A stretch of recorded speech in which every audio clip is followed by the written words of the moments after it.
Welcome to QHS News. My name is Denia Tate. And I'm Latera Cole.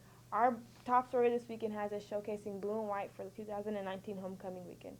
One of the big events is the homecoming dance Saturday night. And maybe you or someone you know doesn't know when to arrive, what to wear, or who they're going with. Here's reporter London Campbell. He joined us in the studio today to answer all those questions and more. I'm not sure I can help you on a date, but homecoming is a fun, exciting, and stressful weekend.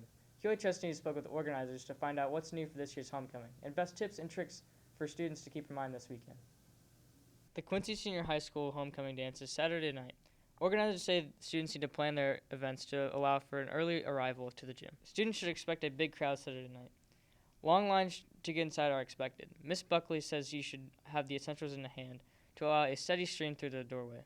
Anyone who is bringing a non-QHS guest must fill out appropriate paperwork. They will be checked in with the same ticket. To help you out, we made a quick list of do's and don'ts for Saturday's event. Do make sure to get your homecoming bid. Make sure you do have your student ID. Get there on time. Don't forget your ticket. Don't give chaperones a reason to kick you off the dance floor or out of the event. Speaking of homecoming, here joining us, Coach Little. What should we expect at the homecoming game? First of all, thanks for having me. It's a pleasure to be here. Homecoming. It's always an exciting time. I know with our guys, we always remind them of the importance of it. We love the fact that people are coming back, to see their hometown team play. A lot of people graduate from this school and want to see us go out, perform, and win. And so every game's a big game, but certainly the homecoming one is as well. And we want to put on a good show for them and play real well. What's the atmosphere going to be like this year? The Flynn Stadium is always a great atmosphere. At every home game, it always kind of blows me away with the type of support that we get.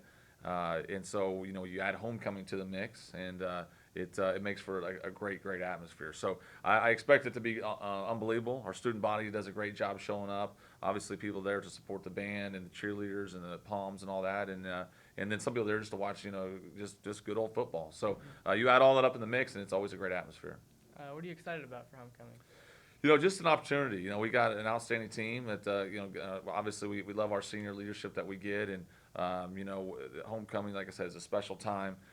So every game's big. I don't want to put one game, an importance over another one, but it's our next game on the schedule. So, I tell the guys that all the time, this is the biggest game of the year, all right, because that's the only one that we're playing on Friday night. So it's going to be a big game. You add homecoming to the mix.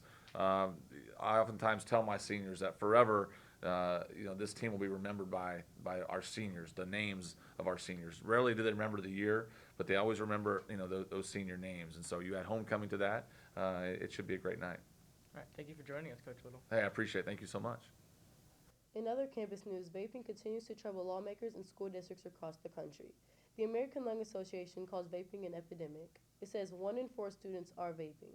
Vapes, jewels, and other e-cigarette devices are often marketed to younger consumers with flavored products. We're told this is affecting QHS. Reporter Keaton Barry joins us in studio now. Illinois' smoking age increased to 21 from 18 on July 1st. That's because of a measure Governor J.B. Pritzker signed. It creates a state tax on vaping devices. The measure also creates a license for retailers. But school officials and students say that that's not enough. It's no secret at Quincy Senior High School, some students vape. I would say probably at least 80% has tried it, and then probably 50 to 60% does it regularly.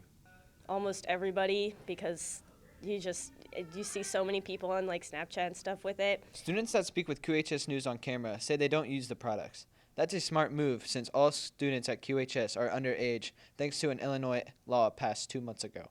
Blake and Tyler say the effect of vaping on their friends and peers is obvious. I'd say it has a negative impact on them. They're spending a lot of time on it and money, and it's also not good for their health. Affecting their health. We don't know everything that vaping does to a person, so we don't know how exactly it affects them, and it costs a lot of money for them to continue their habit. According to the Illinois Department of Public Health, a majority of patients reported vaping THC. Nationwide, U.S. Food and Drug Administration investigators have found many of the cases in which users reported vaping THC before falling ill. The contaminant is also to thicken THC oil. It has been found in vape cartridges purchased on the black market. It's one of those things that's addictive. Officer Erin Dush says the worst scenario is a student loses his or her life.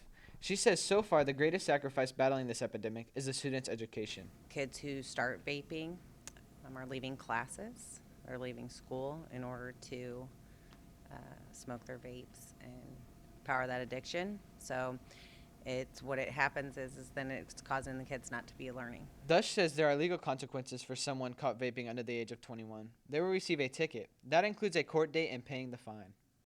That fine, by the way, is roughly $260. Nationwide, President Donald Trump on September 11th proposed a ban on the sale of flavored vape products. On September 4th, Michigan became the first state in the nation to ban the sale of flavored vape products. And retail giant Walmart announced last week its stores will stop carrying e-cigarettes altogether. In studio, Keaton Berry, QHS News. And that's all for this edition of QHS News.